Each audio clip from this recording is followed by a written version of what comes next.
Welcome everyone back to another episode of Is a Hot Dog a Sandwich, where hopefully we provide you with some inspiration, some debate and some energy. Today we're talking about what room in the house would you add one thing to fix, to make better, to synthesize your life. 2, why is your team the best? Whatever team it is, why is it the best? Let's get fanatical. And finally, which fictional realm would you most like to live in? Ooh, I'm living in my dream right now because I'm thinking opposite you. How are you doing today, sir? Bro, I'm feeling fantastic. I'm feeling really, really good. I got my New Orleans Saints cap on, so I'm already feeling fanatical. I'm already feeling fantastical. So I'm feeling really good. How are you feeling? You say, I'm feeling good. I'm looking good. Watch out! I might score a touchdown. Wait a minute. I'm good, obviously. As you can tell, the energy is high. A recommendation for everyone, just turn us down just a little bit for now until we settle back down into a good rhythm. Yeah. What are we talking about first? So the first topic of today, and it sounds like you're ready to go on this one, guys. You know it. You're setting it up for the thing. It. Guys, I'm just going to give this a preface before you get into it. Have you ever been in a room and been like, this is missing something? Or have you ever been like, this experience isn't 100% what it should be? Every single day when I'm in this living room, I've said, this room is missing Jed right now. You're a king. I'm going to cry. I hope that's not your answer, because it's going to be a short answer. Ethan, hit us first. What one room would you do, change a thing, and what would you put in that room to change it and fix it? So, I am going to go... I had so many ideas. I had, candles, which is something I've spoken about, blankets. Yeah. And I've spoken about both of them on our other podcast, Motivational Moments, Give it a listen. Recently, which will be coming out probably in the next 2 or 3 weeks. Yeah. And I remember when I was younger and I moved to university, there was one thing, almost more than anything else, that I wanted in my room. Yeah. And it changed the way I experienced life and enjoyed my room. And that is just a Bluetooth speaker. Okay. I love music. I love sound. I love audio. I love watching videos. And it's all enhanced by a speaker. Yeah. I bought, I was gifted a Soundcore Boost from Anchor, which is a fantastic speaker from my experience. And every single night, particularly because at university I lived with 2 25-year-olds as an 18-year-old, and they weren't trying to go out, so I needed to be my own source of energy before I went on to meet anyone else. Yeah. And so I'd sit in my room, I'd play some Kendrick, I'd play some J Hus back in those days. Kendrick dropped the album, man.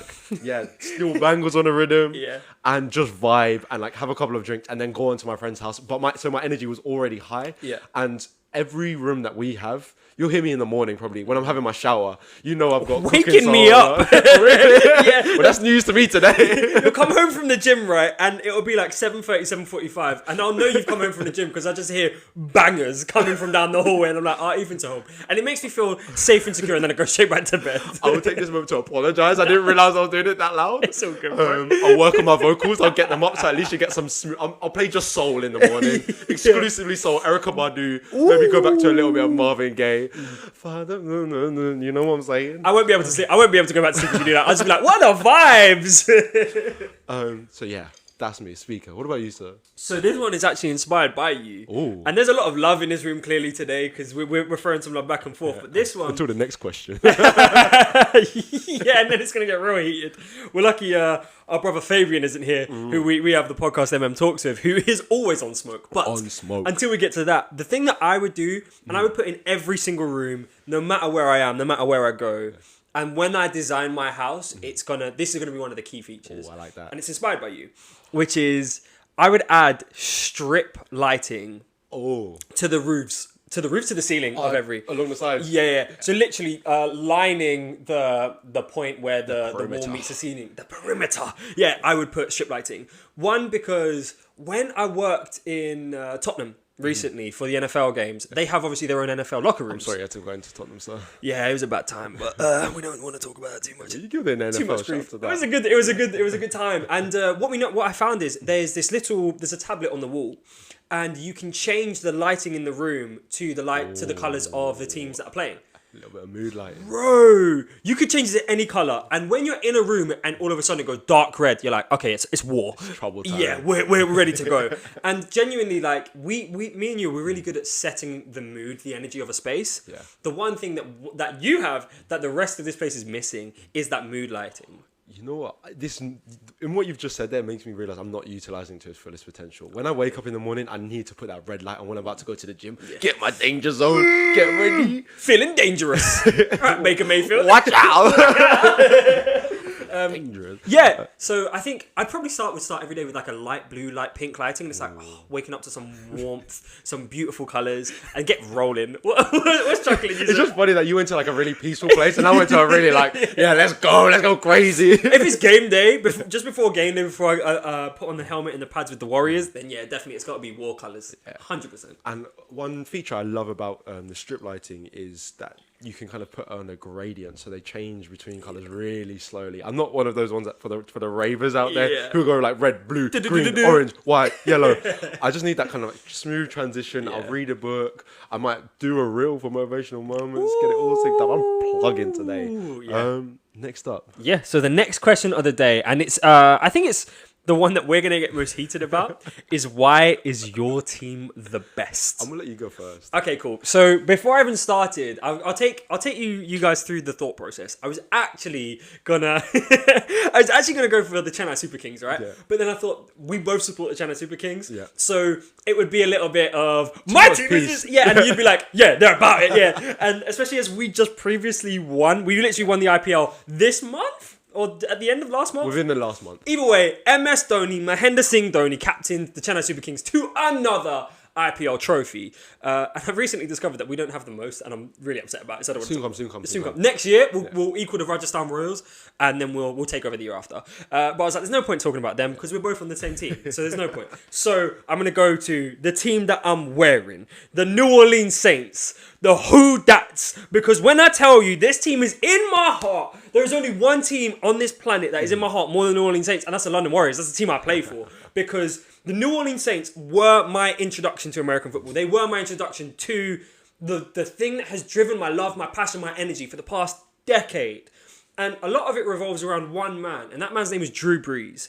Now, I haven't always agreed with everything Drew Brees has said, Drew Brees has done, but I played quarterback for a long part of my American football career.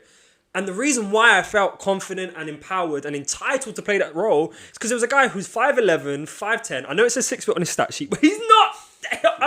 I've shook his hand and we're at eye level, yeah? He's not 6 foot. He was a short, weak, old quarterback, and he was out here being the most accurate quarterback of all time, delivering the ball for more yards every single season. Now, maybe that's because we had some shoddy defenses, but Drew Brees carried that team, and he carried that city in the time when they needed it, right? My understanding of the New Orleans Saints, my introduction to them was I was introduced to them after the 2009-2010 season when they won the Super Bowl. Now that is incredible season. It was one of the great seasons of all time, and that was 3 to 4 years after the hurricane, after Hurricane Katrina. And I don't need to tell anybody who's listening how bad Hurricane Katrina was for the city of New Orleans. The New Orleans Saints weren't allowed to play in the Superdome for a year. They had to play in like Florida. Ain't nobody trying to play there other than the Jacksonville Jaguars and the Tampa Bay Buccaneers and the other team. But we don't talk about them because they're your team rivals, so we don't talk about them. But they live. So we don't talk about team rivals. No.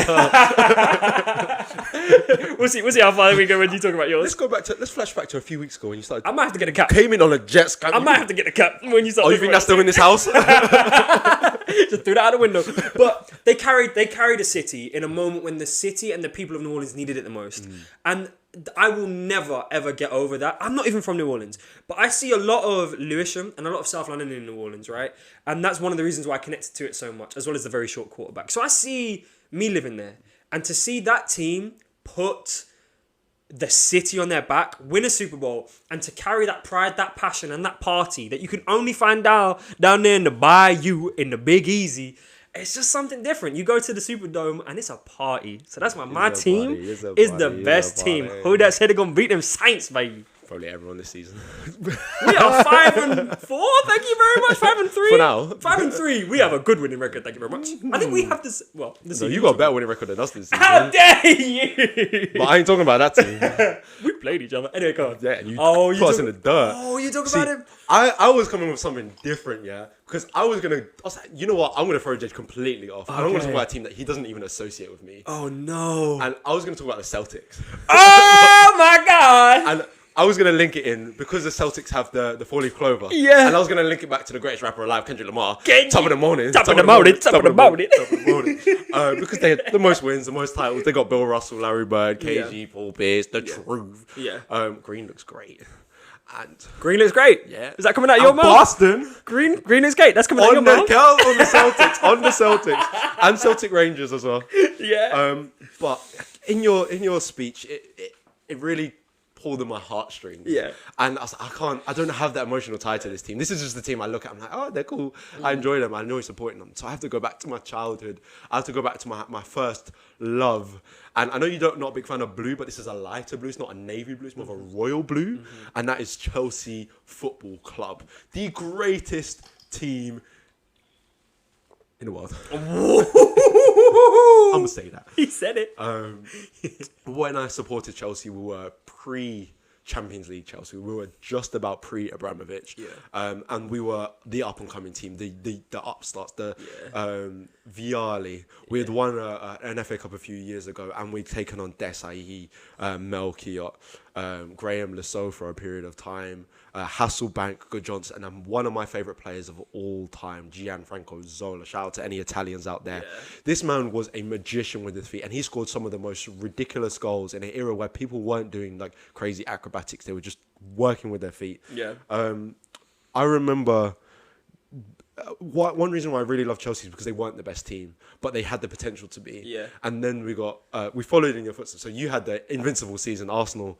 The next season we had Jose Mourinho come in, the special one, the man with, at that time, an incredible amount of charisma and energy. And the approach that our team took might have been more defensive, but it worked. Yeah. And we ended up finishing that season, the 2004-2005 season, being the team with the most points scored ever in a season. And it's since been beaten by City and Liverpool. Yeah. But let's not talk about... I was going to talk about their money, but then we also spent a lot of money, so I can't talk about that. You really mentioned Abramovich. You can't do that. With Chelsea, I've been through lots of ups and downs. We had the 2008 Champions League final against United. Oh no, we got to the Champions League final. What a down. We got to the final. Drogba slapped Cristiano Ronaldo because Ronaldo was doing naughtiness, and John Terry missed the penalty, and I cried. That was the first time I ever cried watching sports. Oh, not some troubles. Yeah, circle back now. I'm sorry for laughing at your tears. An emotional topic, man. I was 12 years old. But we got our revenge 4 years later when I was 16 and everyone was talking. I said, Barcelona's going to beat them. Yeah. Ramirez, chipped the keeper. Oh, you're not going to beat Bayern. Arjen Robben's too good. We've been teaching Arjen Robben who Arjen Robben is from day one. And Drogba brought it home. After making a mistake 4 years previously, it was one of my favourite moments in life. My dad, who's a massive Arsenal fan, was sat with me and he was supporting Chelsea. Yeah. We were watching the penalty goes one after the other. Czech was diving the right way, just out of his reach, and then he saves it. Yeah. Drogba steps up. And I know in my heart, this is his time. This is his time. He scored the goal to equalise. Like, me and my dad, there was so much tenseness in the room. He scores. I've never seen my dad celebrate for anything like this. Yeah. This man jumped up into the sky. The whole house was shaking for a good 2-3 minutes. And my heart is tied to Chelsea. Chelsea is the best team. We've got 2 Champions Leagues and we're the current Champions League holders, which makes us officially the best team. You know what? You can't deny currently you being the best team. Like, you have the top trophy. You have it. And I was there with you. And your dad was there with you. That's the thing. I appreciate your support. Bro, I back you. Also, London over anything. And who was it? It was Chelsea versus United? City. It was City, Come on, man. What are we doing? We'll never support those guys. I've been to a City game. They don't even go to their own games as fans. They don't even go to their own games. I used to work with a lot of City fans, and them can talk a lot. Get rid of them, man. Get rid of them. They don't even have the better part of like them musicians, and that City supporting it. That City supports United more than it supports City, and there's a reason for it. Yeah, United games are always good to go to. Yeah, Old Trafford is a lot better than the Etihad. That's all I'm gonna say. Yeah. I'm not gonna slander Etihad too much because they're gonna sponsor us one day. But fix up your game and get us at the game. Yeah. I mean, it's interesting because City fans have often lived in this world of delusion, this mythical world, this fictional world. And we're going to be talking next up about which fictional world we would like to live in. Oh my gosh, this man doesn't stop. Last week, the transitions were crazy. This week, the transitions are doubly crazy. I got to stay on game. Bro, you are staying on game. Like the team that you just supported, that you just showed your love and your passion for, you stay on game. Hey. I love it. So with that transition, I think you've got to go first. And the question is, just to remind everybody listening and watching now, what fictional realm would you most like to live in? And beforehand, I want to ask, if because we didn't really stress parameters when we were thinking about this beforehand, are we saying we're removing main character syndrome, or are we claiming main character syndrome in this? I like the idea of claiming main character syndrome in this, because if you remove it, you can be like, for example, the same person in a like kung fu based world as you can be in like a fantastical world. Yeah. You could just be a pedestrian. Yeah. And then there's no way to differentiate. Whereas if you're main character, or even like side character, but very good, like a In good the story sidekick, line, yeah. then you still got something about you, and I like the idea of powers, especially with I'm what with I it. had. Yeah. So I need this to exist because I can't be a spectator in this. You know what? It game. gives me more time as well, because I went from the lens of if I was just a person in the realm. So I'm gonna do a little bit of thinking. So yeah, please lead it. Okay, so we've spoken a lot about Lord of the Rings, Star Wars, Harry Potter. Yep. So I wanted to go really far away from what we'd call like the kind of mainstream, the go-tos. And I wanted to go to a world of fun centered around sport. And one of the most, the wackiest movies, but one of the most enjoyable movies. It's got great storyline. It's hilarious. And this is Shaolin Soccer. When you said sport, I was like, I wasn't even thinking sport fictional realms. And things started popping up into my head like Space Jam. I was like, where's he going? This is incredible. Yeah. So Shaolin Soccer, for those who haven't seen it, is a film in which you have standard football, 11 aside, but these players are disciplined in Shaolin martial arts, Shaolin-based martial arts, and they can make the ball move in really weird ways. For example, someone has a power kick, so they kind of run and do this little charge up where they stamp their feet and then kick the ball at 200 miles an hour faster than anyone could possibly imagine. And then you've got the kind of tricksters, the ones that can balance the ball on their feet and float it round and over players and backflip with the ball stuck to their ankle. And I want to be in that world. I want to do a bit of all of that. And because I'm the main character, it means I can kind of like Thanos the thing. I've got the power. I've got the spin. I've got the tricks, the skills. I can wink at Jed as I do the pass. I can wave to the crowd. And you know there's going to be a bit of adversity. There's going to be some like team in like black and purple, as there almost is in every single kind of movie. I'm thinking of Dodgeball here, with some silly opening dance. I'm ready to do my dances. I'm ready to have that moment where I take all the losses, get hit by 50 balls, even though one's only allowed on the pitch, and then come up with the overhead kick from the halfway line that spins through everyone, nutmegs the goalie, hits the bad guy in the eye and goes into the top corner. The net ripples, and there's a fire track to it. It's got to be a Kendrick Lamar song as I just walk off. Smooth. I like that. Would you somehow find a way to incorporate your number one team, Chelsea, in this realm? I didn't even think of that. Do you see what I'm saying? Are you playing for Chelsea in this Shaolin Soccer realm? I feel like I'm a youngster. I'm a Chelsea youngster. So it's like Chelsea under 21s, under 18s. And it's like, I need to find my way into the squad. And these guys, because Chelsea have ballers, Arsenal have ballers, we have one of the best academies in the world. Yeah, it's true. They are a team full of incredibly talented people, and I find my talent in that. I find my way, and kind of like Hunter x Hunter. They have the different specialities. They've got the enhancer. Oh, did I just? This man just. Oh, this no! It's all good. Keep it right. It's all good. I'm gonna That's a good like intro. That's a good intro. I like. It's a good little pre. In RPG games, people have different character traits and different skills, and I would be kind of like figuring out how to rank up this. Oh my god, I'm going to incorporate that into it as well, like a leveling up system. Yes. And I've got my training montage. You know what? Next, the podcast after this one, we have to pick our training montage tunes. My mind is racing onto that one now before I've even got into my piece. So tell me about Jen. Which fictional realm would you live in? 'Cause I really struggle to think what you would have gone for. So, first of all, that was an incredible breakdown of Shaolin Soccer and how you would incorporate yourself into it. And if I'm honest, I also want to live in that world now. So yeah, we could, bro. Me and you both playing on the same team. Are you mad? We've done it before, and it's led to national championships. So for me, as you so wonderfully mentioned, which I appreciate, which shows that it clearly has some level of aspect that people want to be involved in because you mentioned it regardless. Is first of all, it's a show called Hunter x Hunter. Right? If you guys haven't read or watched Hunter x Hunter, do it. It is a anime and a manga based in a fictional realm where anybody can acquire certain skills and physical magical capabilities through a power system called Nen.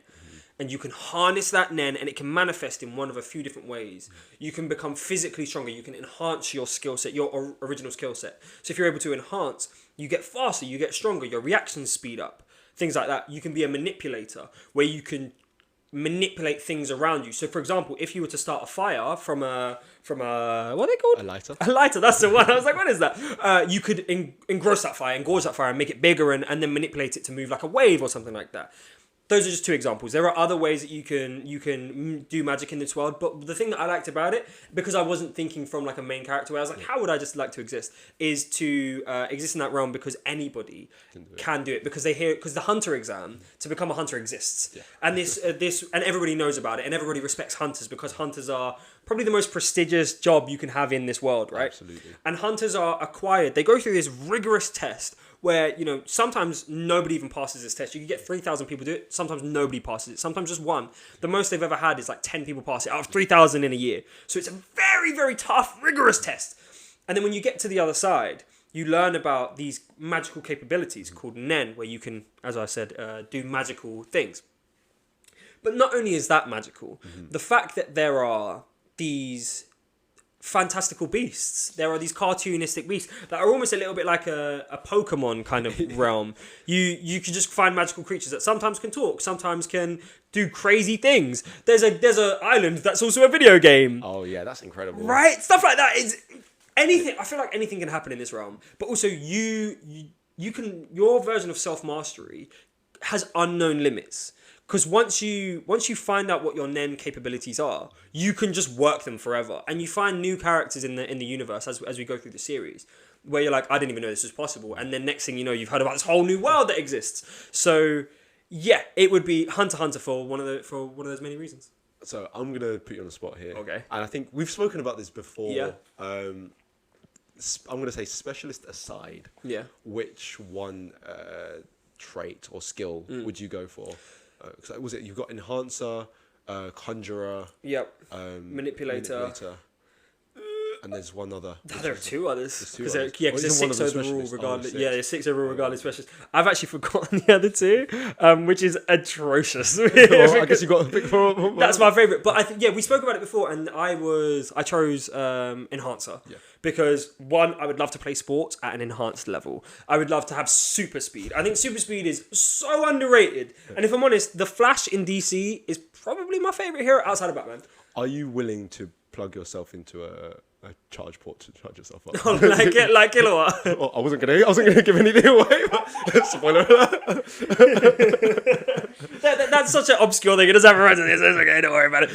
Yeah, 100%. I am. I want to, because there are sometimes there was an enhancer who was able to like break the ground with how strong they are. I would love to be able to do something to that capability with speed. Like I would love to work speed until I could get up to the speed of light. That'd be cool. That would be crazy. That would be absolutely insane. And also broken. It would be unstoppable. I don't know how you would be able to stop that unless you were invincible. Or able to like cast a net around yourself. Or something like that. Yeah. But if you move at the speed of light, can you go through a net? Because you potentially can phase through other things. Well, I guess that only requires you to be. That depends on where your image is. Yeah. So you may be perceived to phase through, but you've already passed it. I guess it depends on how quickly people can see and what.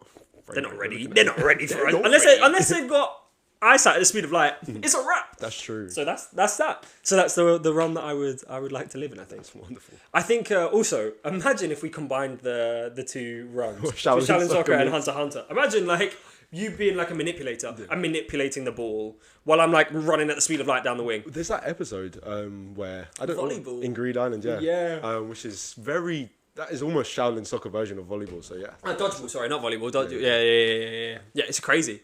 It's incredible. Dodgeball is such a mad sport when you add in all those magical capabilities.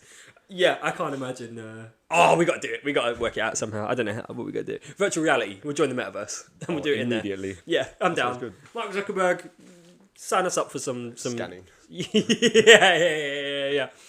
So on today's episode, we have discussed how would you improve one or multiple rooms in the house. You went for, Speaker. and I went for strip lighting. I think if we combine those as well, we would just have the perfect energy in every single room. Oh, like an app that syncs the music. That'll be good. And the light that... So in Lewisham... I can do that with my strip lighting. What? Rave in the room. Let's go! Because the first time I ever really heard of this was in Lewisham. You know Lewisham swimming baths? They have lights on the outside. The Ladywell ones or the other ones? No, The new ones? right by the Lewisham DLR station. Oh, okay, yeah. Yeah, the lights on the outside on those panels, they react to sound and they go off when like sound happens because it's right by a train station. They flash whenever a train goes by. So maybe something like that. What is your best team? Ethan started off with the Celtics, but very quickly moved over to Chelsea FC, and I think rightfully so because your passion shone through. And I spoke about the New Orleans Saints, who changed my life. Hence why I'm wearing the cap today. And I'm getting a bit of a headache from it. And finally, what fictional realm would we go to? Would we like to live in the world of Shaolin soccer, where Ethan is an upcoming superstar, about to take over Chelsea? Get the call up. Get the call up. DJ Drogba's going to give you a call. He's like, I've seen you. I've watched you at the academy. I've given a few words to who's your new manager? Mason Mount. Who's your new manager? Manager Tuchel. Yeah, spoken to Mr. TT. Yeah, and you got the call up. And I would like to be in the realm of the Hunter as an enforcer. Enhancer even, not enforcer. Is enforcer one of the other ones? I think enforcer is a perk on Madden. But that's for a whole other day. Episode. Good energy today. Yeah. Wherever you are, I hope you're having a wonderful day, week, year, life. What would you put in your room? What would you put in our room now that we've got this video up? Yeah. Go check it out. Yeah. Find us at Is a Hot Dog a Pod. Any final words, Jed? I hope that you guys liked this. If you did, share it, comment, do whatever you can, wherever you can. We're going to be on more visual platforms, so let us know how the visuals look. Let us know if we're looking cute, if you want to change anything, if you want to see us wearing anything, nothing silly, or maybe everything silly. Thank you so much for listening. Wherever you are, we love you. We hope we shone a light into your ears or into your eyes for at least half an hour. Thank you so much for listening. We are over and out. Peace.